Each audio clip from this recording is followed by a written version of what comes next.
In this episode of the Business Broken to Smoking podcast, we continue with part 3 of our interview with Joshua Pietrocini. Mark and Joshua pick up their conversation on the book Predictably Irrational. Go check out episodes 050 and 051 if you missed the first and second parts of this interview. So, all right. So let's shift into this book now. Okay. So I love that conversation. Dude, that was awesome.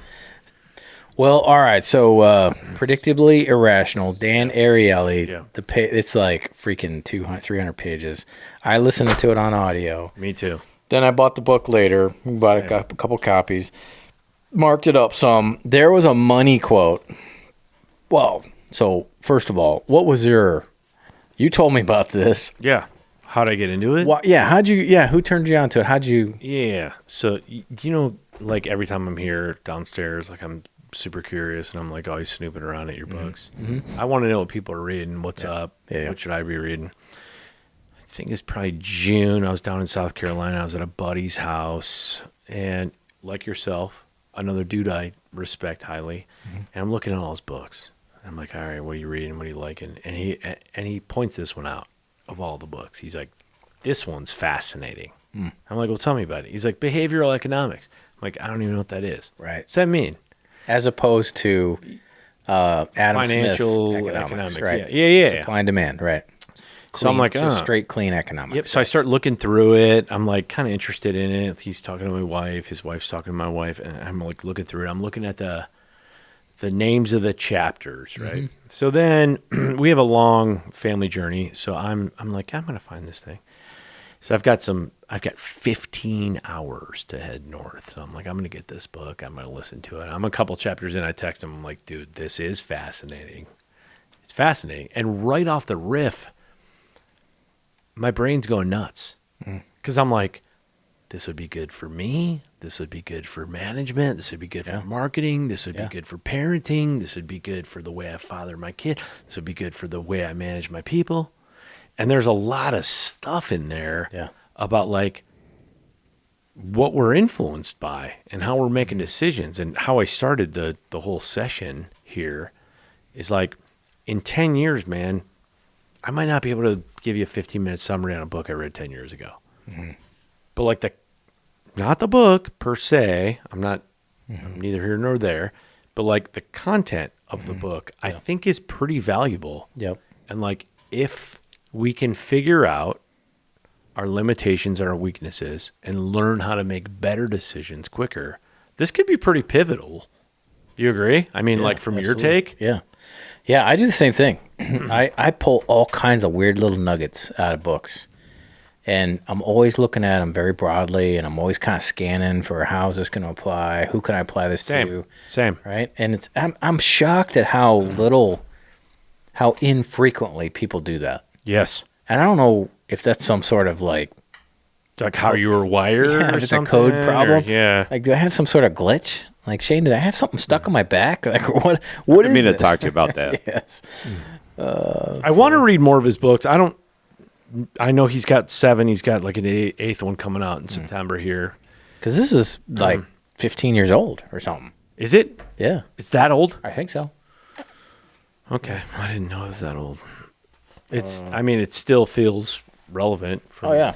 I want to say it's 08. Okay. Yeah. All right. I guess that's a while ago. It's scary, isn't it? Yeah. I'm looking it up here. 08. There it is. Original. Now, this one, they updated this at some point, but I think you're right. This particular version. Did you get some Garden of Eden stuff in there? What do you mean? Well, like I remember thinking a couple chapters in while listening to this, I was like, all right, sorry. I remember thinking, all right, there's the Garden of Eden, there's the knowledge of good and evil. There's the tree of life, there's a tree of knowledge of good and evil. Okay, there's the thing we want that we can't get. And like, so he starts talking about his own experience, and then it goes into truth about relativity, and then it goes about choices, and then it goes about like influence and the ways that the whole book is about our behavior is irrational but it's predictable. So, I mean, every chapter has at least 1 or 2 case studies about whatever theme he's talking about. And there is a particular thing that, like, is it the fear of loss? Is it the thing that we want to be unique in? Is it the fear of missing out? Is there, I don't want to give up this particular thing that I have obtained already. I don't want to lose out on this thing. And the things we're influenced by, or the decisions that we make are influenced by other voices that come about, like the things we can't have that we want. You know what I mean? Yeah. I remember thinking about this old, man, it was like a Peter, I got to think of the guy's name. It's a fascinating book I read about a decade ago. It's talking about the forbidden fruit and how it's all about the forbidden fruit, that we want the thing that we can't get, that we were like, all of a sudden we're like, all right, that's the thing I'm going to go after. Did you get any of that? No, none. I mean, it makes sense, but I didn't. The decoy thing hit me hard. As far That as was really cool. yeah. How far in are you, Shane? That's about where I'm at. Okay. Right at the beginning. It's interesting how we're not rational. No. Like, we are almost entirely It's sensory. It's embarrassing. Yeah. Yeah. And It's kind of embarrassing, right? yeah. Like, dang, I'm just like some sort of like Neanderthal. We don't even know our preferences, Yeah. so it makes us so susceptible Yeah. to whatever. Yeah. And I mean, how do you want to go through this, man? You want to go through chapter by chapter? You want to? Well, first of all, like, what do you like if you're going to request? Well, so you told me to read it. Yeah, I did. You're like, hey, are you reading this book? And I'm like, no, I never heard of it. And I'm always looking for things that people are reading, just like you, Yeah. to prime the pump, so to speak. So, and I got done with those other books, and I'm doing this huge project at my house for days and days and days, and those are the kind of times where I can dig into a long audio on my, like, I have some noise canceling headphones, So you just pop them so in. I'm out, working ready to go. on gear and stuff, and that, yeah, and I can, or if I'm doing a long trip, I have a couple clients I drive 4 or 5 hours to go see, and that's a great time for me to delve in for 2 or 3 hours and stew on something. So yeah, this just and what I'm doing now with audio, by the way, is I'm just buying them on Spotify. I've done Audiobooks? Yeah, I've done like 4 or 5 different approaches. So one was Hoopla. Yeah. One is Libby? And, Audible, Scribd, and now I just go. And all of those have frustrated me at some level. How come? Why? Like, what's great about the one you landed on? Well, I liked Audible was the first one that I really I liked having my own version of it. Yeah. But Like to keep it? yeah. Okay. But then they kept messing with like the whole credit thing. They kept. Then they finally did this thing, and I was okay with the whole credit thing for a while. But then they did this thing where it's like, oh, you got to get the premium credit. I'm like, I just did. I paid $15 for credit. I want to get the book. Yeah. Like, no, this one's in the premium category. Yeah, right, Like, right. Wait a second. That was the last straw. It just like ticked me off. I'm like, Yeah. I'm done. I think I had 4 credits. I'm like, screw it. You can have them. I don't care. Dude, I got duped into Amazon stuff for a long Yeah. time. Like, Yeah. I didn't know I was still paying for it. Yeah. And all of a sudden I had all these credits, and Yeah. they've been charging me for X Yeah. amount of years. And that was a huge thing. That's not kind. No, it's not. It's like, hey, hey, you're you're tricking taking me, my money. man. Yeah. I thought I'd get all these free books, Yeah. and meanwhile, you're charging me up the wazoo without me knowing about it. Yeah. What's that? What's that Christian punk band we used to listen to? The Undercover. Oh, Undercover. Yeah. Hey, I've been ripped off. Where's my drink to help me cool off? What was that song? Remember that one? Yeah. Oh man. Anyway, so I did Audible for a while, and then I did Scribd. I like Scribd because it was $10 a month, and they had a bunch of stuff, and you just kind of listen to whatever. Sure. Libby, no? What's that? Libby? Libby was okay. I mean, but my problem with Libby and Hoopla is my daughter uses both. She reads voraciously. So she has about 8 sign-ins. Okay. And uses all of them. Okay. Including mine. And so I can't ever get at it. And then I can't remember my sign-in. And it's like, oh, crap. I just get frustrated with the whole kind of jumping through multiple hoops. Got it. Hoopla. There you go. Yeah, that's why they call it that. You're probably jumping through a lot of hoopla. Yeah. Ask me. And that's something. I jumped through and I landed something. Yeah. And it's like, oh, They track it all over. forget it. So with Spotify, now Spotify is pricey. So you're paying $20 or $18 or whatever, but they've got all the books. So with Hoopla and Libby, they don't have them all. Well, yeah, they don't have them all, and if they do, they have limited licenses. Yes. So yeah. So They're kinda I waiting want to on just be, especially if I'm reading business books, I just want to get her done. Yeah. I just want to pop I in, gotcha. get the thing, put it on my deal, and listen to it because I'm in the middle of something, and I'm ready to do it right now. For sure. I've got a space of an hour or two, and I don't want to doink around with sign-ins and whatever.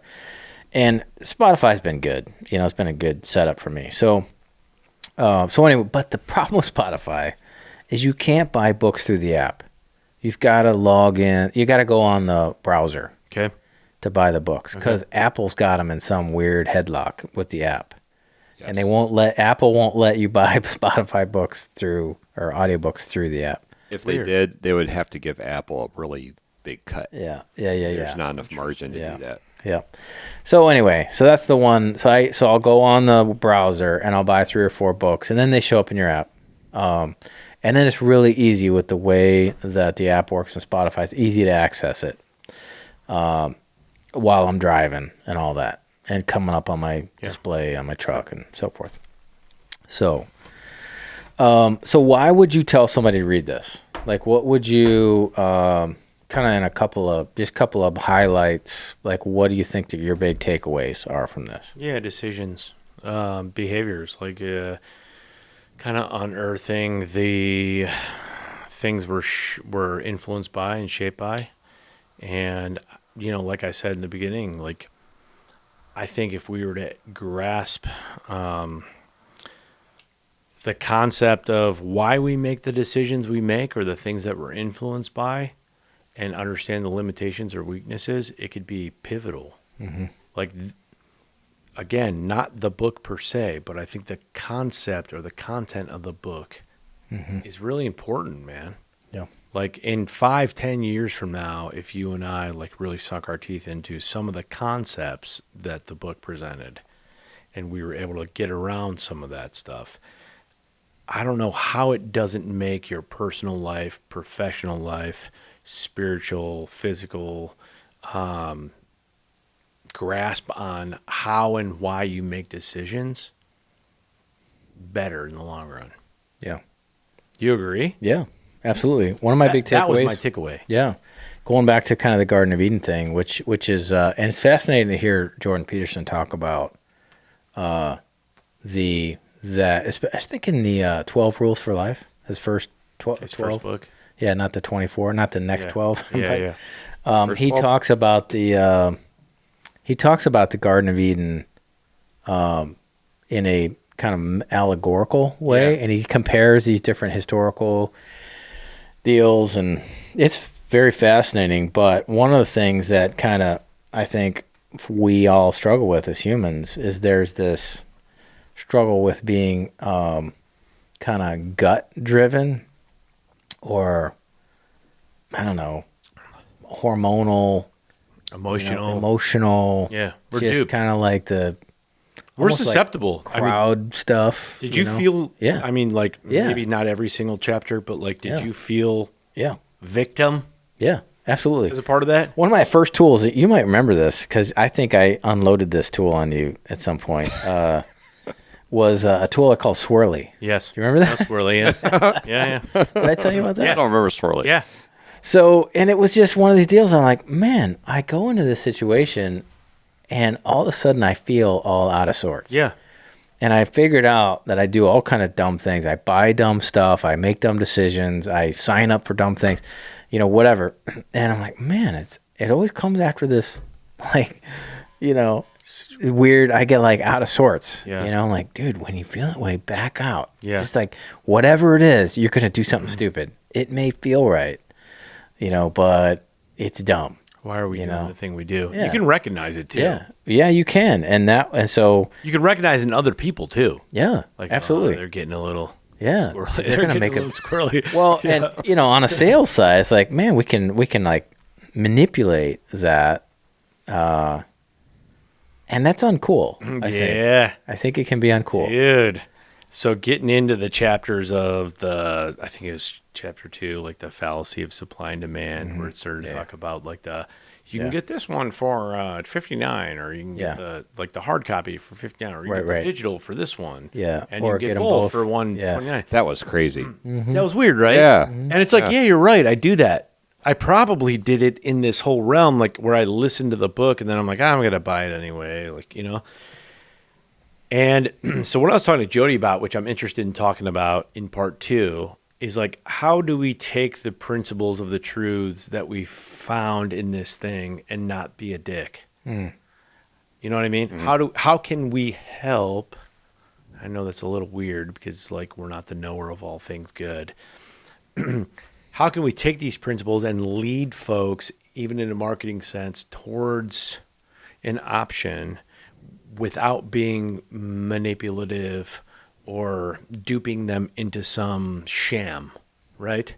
Because I mean, dude, it's the way the world works. So the marketing industry understands this. They understand that we've have these anchors or these comparisons or these they're missing out, or they get more, or the whole chapter on free shipping, and when it was like $3 of shipping, like, you know, across all countries it was here, and then once they said free, even France was like, everyone elevated. So it's free shipping, I might as well get more stuff. You know, it's like this weird thing we buy into, and by accident. We're like, well, it's free shipping, so I don't have to pay for shipping. I might as well buy more things. Yeah. I see that play out in my life. Yeah. I see it play out in my wife, in her buying habits. I mean, it's everywhere. Yeah. And so we're susceptible to the things. I think the whole, not to jump ahead, but I think the whole lesson learned is when we start to understand our limitations and our weaknesses and can admit it, and start to put parameters in place, because that was his like applicable suggestion or his applicable, like, you know, offering, then we're better off when we get to that conclusion. But if there's no takeaway, it's just like, oh, well, I guess we're going to keep doing the things we're doing. Yeah. I mean, the really funny one, or the fascinating one, or the one that sticks out in my head was you're going to go buy a pen for $15. Someone whispers in your ear, hey, man, that pen is like $7 over here across town. Like, do you do it? You're like, yeah. All right, that's $8. And then like 2 weeks later, you're going to buy a suit for $450, and all of a sudden some guy whispers in your ear, hey man, that's $442 across town. You're like, I don't know. It's relative, right? It's all relative. Right. That's chapter 1. It's all relative. So it's like $8 is $8. 15 minutes is 15 minutes. What makes us say that, like, it's worth it for a pen because it's 50% or more? Man, it's only $8 off of a $450 suit. $8 is $8. 15 minutes is 15 minutes. Why do we think the things we think, right? And that was like, oh man, I am duped. I am influenced. Or the whole wine. I don't know if this was in the book or if this was in the TED Talk that I saw, but they were talking about, like, most people don't know a $12 bottle of wine versus like a $90 bottle of wine. Right. But when you introduce a $38 bottle of wine, it's like, I think I'll get the $38. Like, it's not the suckiest, and it's not overly priced. I might as well get, this is probably a good option. It's pretty good. Right. Easy one. Yeah. Where we like anchor, we think we emotionally anchor, or we anchor in a price standpoint. And that's powerful from a marketing standpoint. If you want to manipulate people, I do think it's important to give choices. Right. Maybe not too many, but you give some choices in marketing. But in that instance, from a personal standpoint, it's like, man, I would do the same thing. Like, if I didn't know shit about wine, I'd be like, that's probably the best choice. Yeah. This one here. Right. Yeah. Right. Yeah, absolutely. which was fascinating. Yes. That whole anchoring thing, he did that that pricing experiment What are the where placebos? where they took no, it was around the last 2 digits of your social Oh, security number. yeah. It's wild, right? So you just write down the last 2 digits of your social security number. Just write on a sheet of paper. 89 or something. Yeah, and then they had this whole list of things to buy, Yeah. and you end up picking the one. You end up like grouping it around the number you just wrote down Subconsciously. subconsciously. Yeah, and so if you had a low, if like it was 02 or 17 or Yep. 21, those folks would price the whole same list. They would price them all around the last two, whatever they had just written down. Yeah. So what's your social security number? 5-3. The last two? Last two. What's the whole number? That's it. Oh, And your credit card. yeah, number, right. Actually. Date of birth, and Yeah, secret what's your code on the middle- back. what's your middle initial? Right. Your mom's maiden name and all that. Your mama's maiden name. Dude, I thought that was crazy. I thought Yeah. it was interesting also when you jumped onto the placebo thing with Yeah. the medical Yeah, stuff. yeah. Where it's like, why a 50, and you're not there yet, right? Not there yet, no. Okay, so it's like, why a 50-cent aspirin works better than a 10-cent aspirin. And it's like, or like surgery, like with the whole placebo thing, like I feel better about, this thing was $298 and yours is only 38, so this one's better. And so all of a sudden the people start to believe that they have a better product. So the medicine or the surgery that they went through had higher results just based on the price, which the whole placebo thing was crazy. Oh yeah, super crazy. Crazy, because it's like, I guess in and of itself, if the knee surgery thing, where the third group, where the third group didn't even get the knee surgery, Right. Yeah, they but just cut their knee. believed it. Right.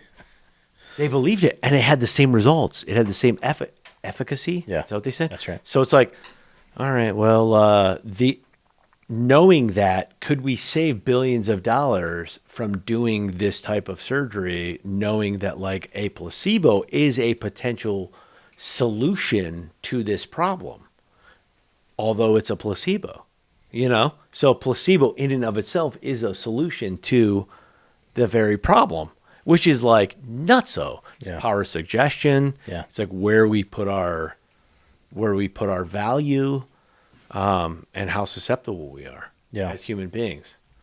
It's a wild deal, dude. Well, and The whole thing. that whole medical piece. Well, so my wife's a nurse practitioner of psych, and prescribes psych meds, among other things.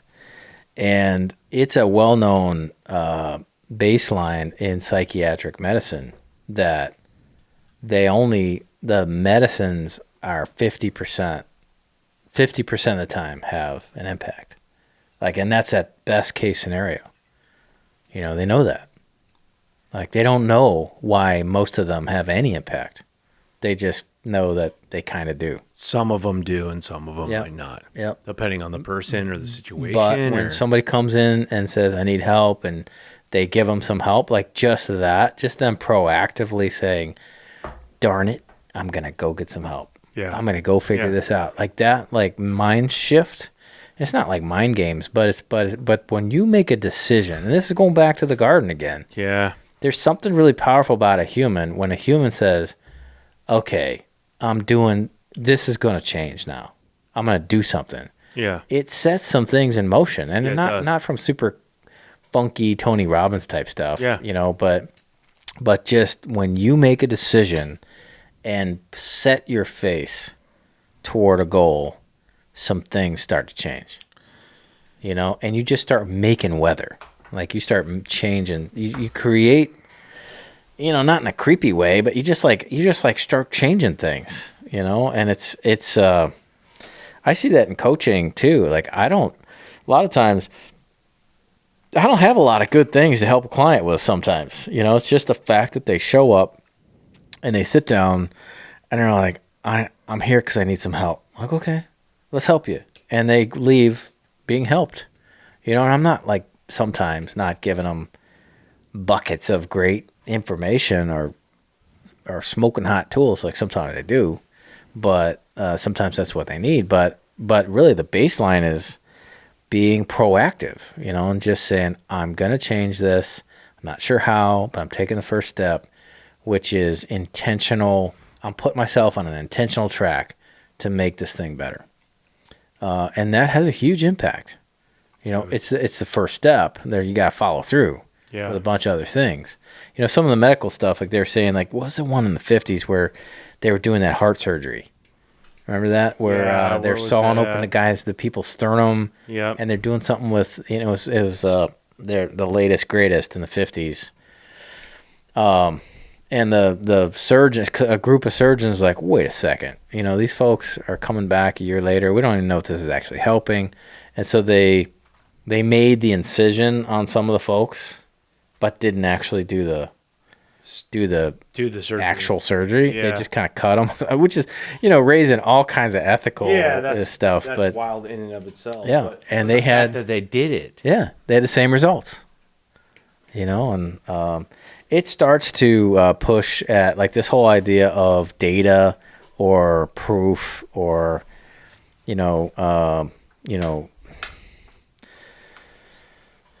studies and all that stuff. It starts to push on things like religion. It starts to push on things like politics. It starts to push on things like philosophies, Well, the religion thing comes into play in one of the later chapters, like the last one or two, where it says they had that group of people who had the opportunity to treat. Mm-hmm.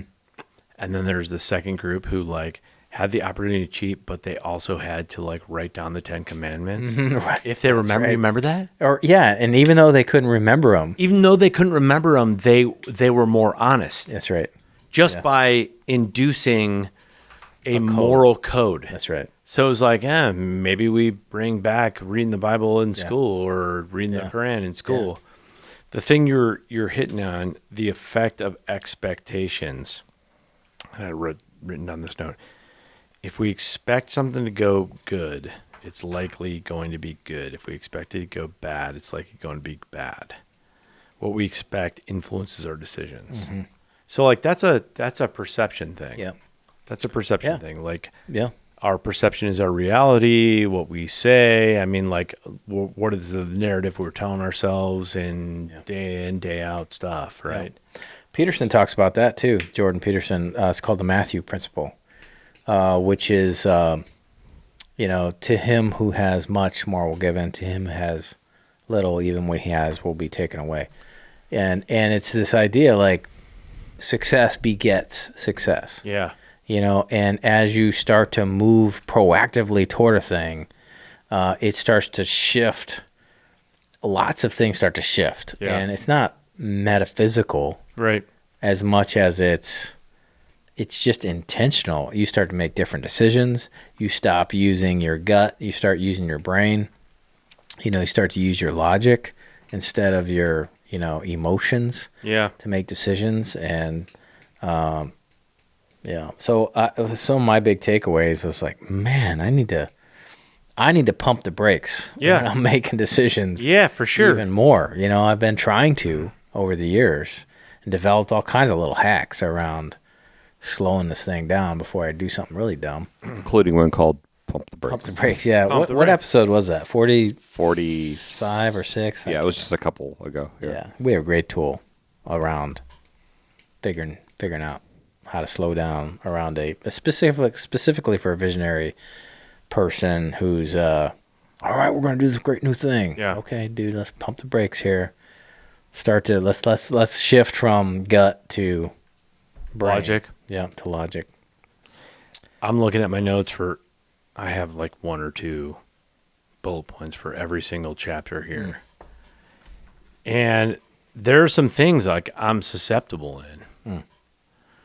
Keeping the doors open where it might not be applicable to my job per se, but from a decision standpoint, analysis paralysis, keeping the doors open, all right, Ariely, what is the best decision? What's the best way to go about making this new process or implementing this new thing? And I'll keep all these options open because I don't want to reinvent the wheel, but I want to make the best decision, but it ends up being this analysis paralysis. And I felt convicted in every single chapter where like I personally can relate to something that each one of these chapters was saying, where I felt like, uh-oh, that was me. Or from a parenting standpoint, from a manager standpoint, from a relationship standpoint, where I'm like, all right, the good thing was the takeaways were, all right, hey, there's some things that you can apply here that can help. Once you recognize your weaknesses and your limitations, you can put some things in place. And like there's a real-time example. I think it was like the procrastination thing. It gave 3 different examples. I'm going to try to find it. But I had that play out in my own team. Yeah, there's 3 groups. So the one group had no deadlines. And what chapter is I this? think it's chapter 6. Let me look.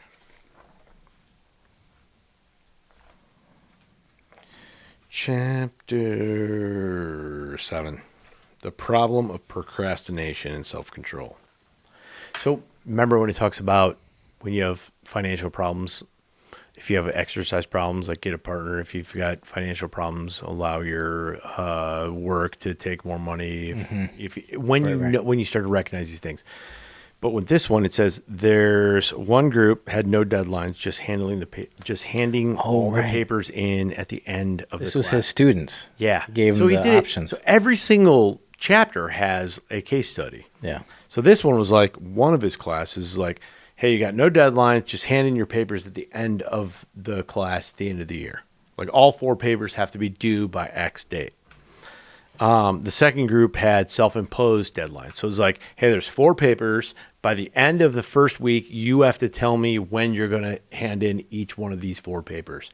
And then the last one had deadlines set by himself. So he's like, paper 1 is due here, paper 2 is here, paper 3 here, paper 4 here. Lo and behold, what do you think the result was? And you know, because you read the book, what do you think it was? I would think that turning in all the papers at the end of the year is not a good idea. Correct. That was the last one. Yeah. I think that would not work. Mm-hmm. They would take all of that time and then try to write them all last week. That's right. Especially if you're not self-managed. Self-imposed, maybe, but I think probably that other option where he's imposing the dates would probably be the best. You're right. That was the right one. Mm-hmm. That was the one that had the most productivity or the most success, is the one that he says, paper 1 is due here, paper 2 is due here, paper 3 is due here. I don't know if this is the case, but we're all accustomed to that. Like having gone through the American school system, like that's what we're used to, right? But if you self-impose something on your, like a date like that, you have this weird thing in your mind that you're like, I can unoppose it. Yeah, well, oddly, I can change it. Because I made it up in the first place. I don't know if it was through like one of the resources I got or if it was through the book, but they had suggested, although the one that had dates to it was the most productive, the middle one where you got buy-in was maybe like trying to find a way. And I actually had 3 examples from my own team. Last year we had remember the development syllabuses I was talking to you about? Like each one of our employees had to have the development syllabus done by the end of the year. And like we had Jody, who was meeting with these guys like monthly to figure out like, are you on track? The learners really soaked it up and they did it, but there was a lot of guys who didn't or who had to cram at the very end. There was another instance where this year we had OKRs where I was like, hey, you guys say when you're going to have these things done. And the ones who were super motivated got it done. The ones who didn't. And then there was the other where it was, there was an instance where we needed some warranty stuff taking place more recently.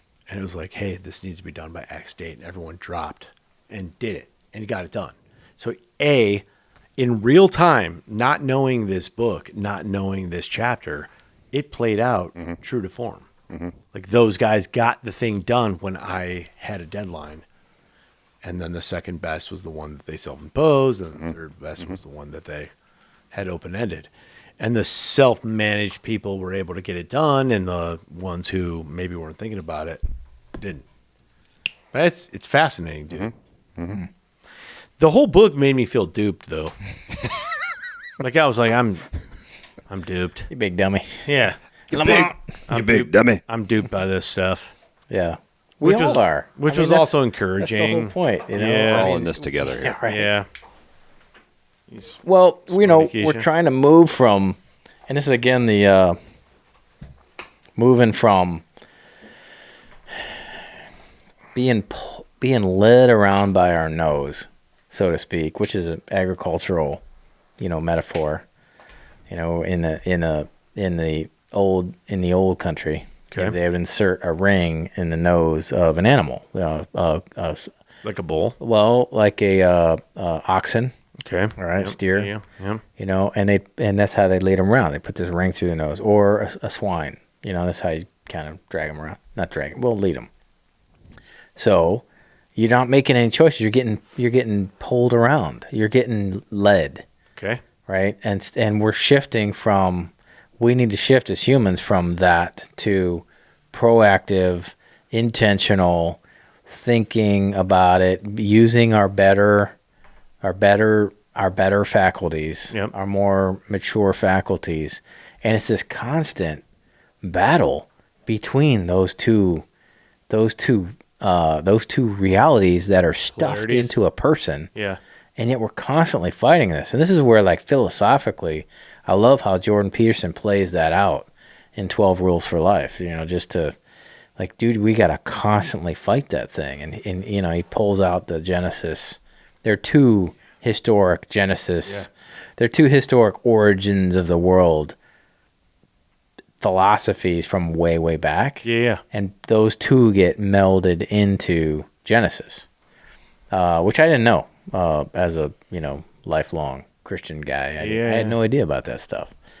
And so that's one of the things I see here in this book. It's like, man, I must continue to fight from being manipulated by my nature Yeah. and go kind of rise above that and be intentional and proactive and thoughtful Yeah.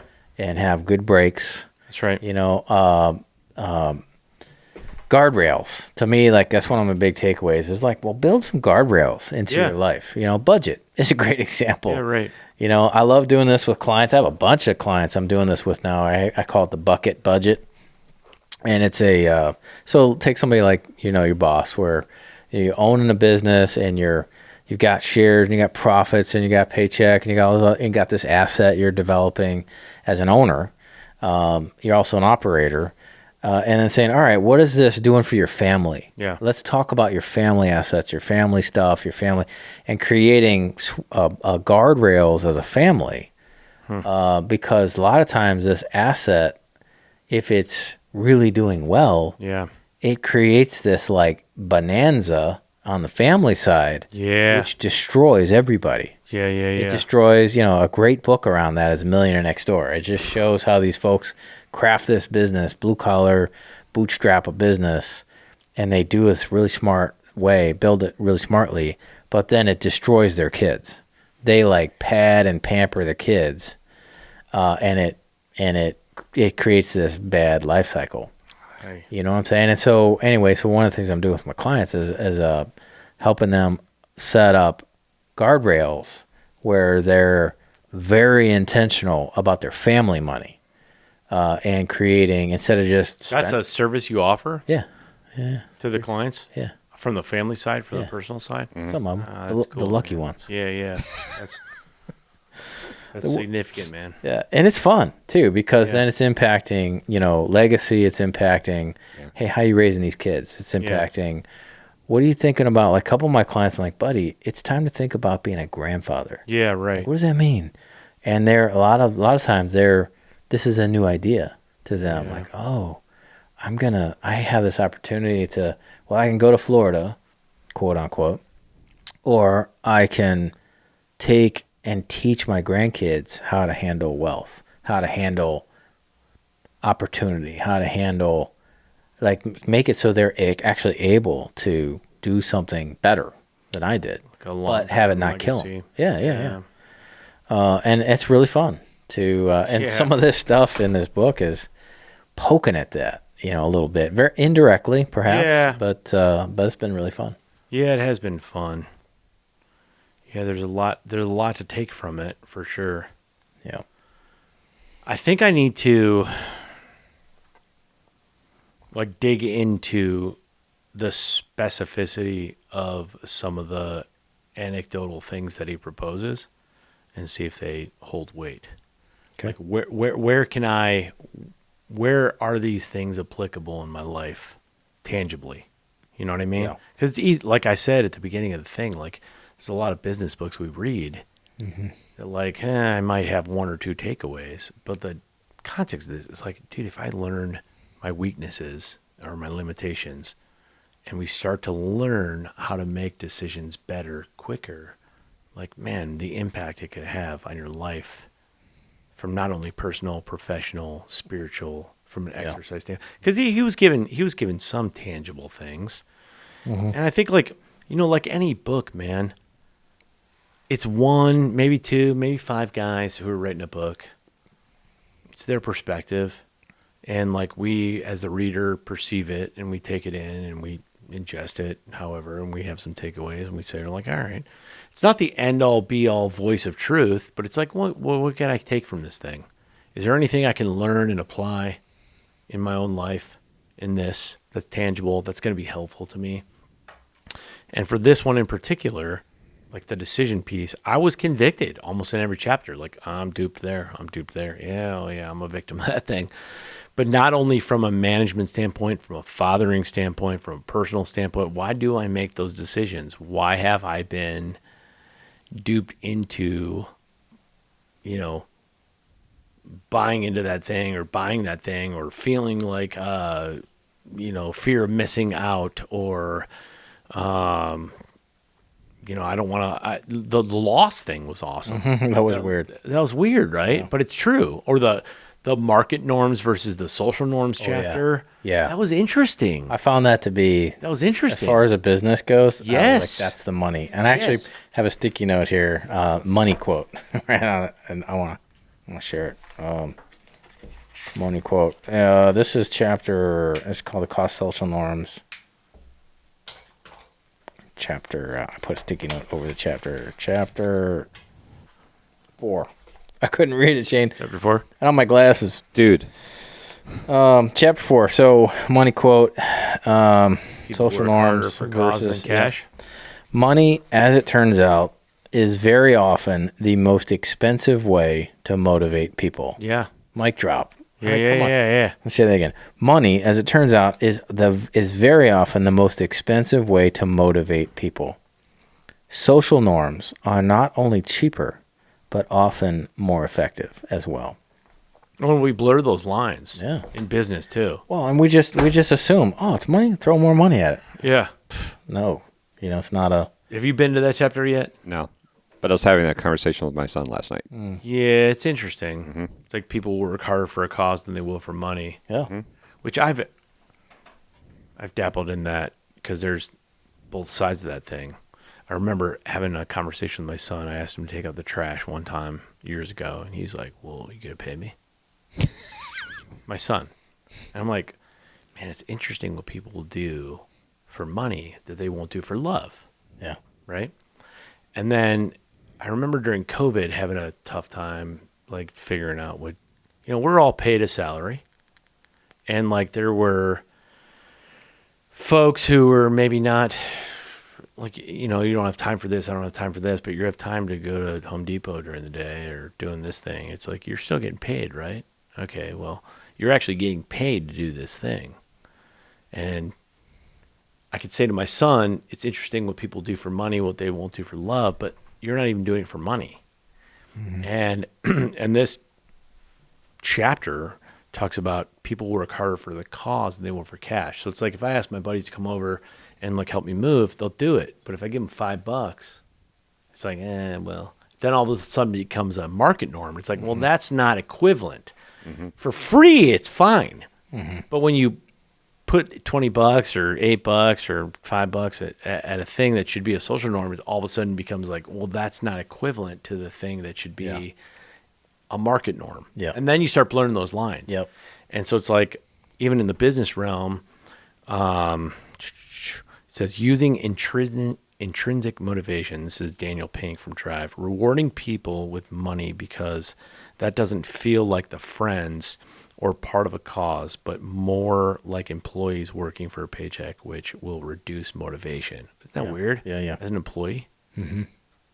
Yeah, so this is where I think part of the visionary day job, where visionaries get a little lost, especially as the business gets out past 40, 50, and it's starting to really kind of flywheel some. And the visionary shifts from an execution pro, where there's other pros that are executing. Yep. And it's like, all right, now what? And they get a little, they're like, well, I'm just gonna retire, or what do I do now? Yeah, And I literally have like 5 clients just that are at that point, just going, well, now what do I do? And I'm like, well, there's a lot. Like you need to cast a vision for, here's why we're doing this.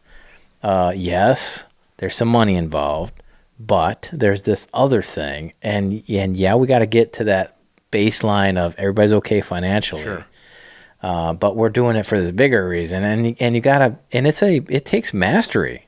Yeah. You gotta get really good at it. Yeah. And it's really touchy. It's a minefield to combine social norms and market norms. Yeah, it is weird. Yep. And that alone, like, I think that the book's worth it just for that, for a business operator. For that part there. Yep. Because he doesn't give, one of the things about this guy, Dan Ariely, he's not giving a bunch of advice, like, hey, here's what you ought to do about it. Yeah. He has some of his opinions. He's got some, yeah. But it's more like, isn't this interesting that people do this? And to that end it's very thoughtful. Yeah, I think so too. So I'd recommend it. Yeah, me too. I would say it was much more fruitful once I bought the book and I was able to see like the visual representations of some of the stuff he was talking about. Although, like, I shortcut or cheat it by listening to it. Yeah. I think this one in particular was probably better served looking at the book because of the visuals. I mean, dude, even with comparison and the option of choice, or the George Clooney, Brad Pitt, the faces, manipulating the faces. It's like, I did hear that part. That was weird. Yeah, it was weird. Did you listen to it? Yeah. Have you read it? No. Yeah, there's visuals in here. Oh, see, I need and to it see actually that. shows the visuals. Uh-huh. And it was just like the nose, right? Yeah, he just like the nose distorts something, and he's like, when you have an option, it's like, I'll choose this one. And all of it is done primarily with MIT or Harvard students. Mm-hmm. So all of the case studies, like almost every chapter, is with Harvard or MIT students. Just fascinating. Yeah, it's cool, man. Well, we're going to talk about this more at another time with your pal Jody. Yeah, for sure. The people. So we're going to have like 4 people up here. Yeah, we'll need to 4, including we'll have to a reconfigure a little bit. 3 of us plus 1. Yeah, that'll be great. Yeah. Good convo, buddy. Love talking about this stuff with you, and looking forward to more of it. Yeah, man. Thank you. Thank you so much for having me. That was fun. That was a fun conversation. The good stuff, man. That's right. Well, roll us out, Shane, with some music. So this was episode 50 and probably 51 and probably 52. Yeah. Right? It's going to be several, We'll probably 3 episodes out of this one. Thanks, guys. Yep. Thank you, buddy.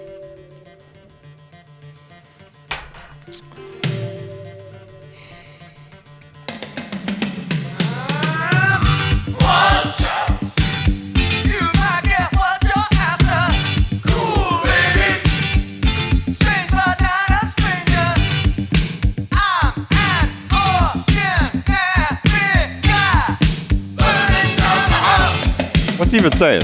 I don't know.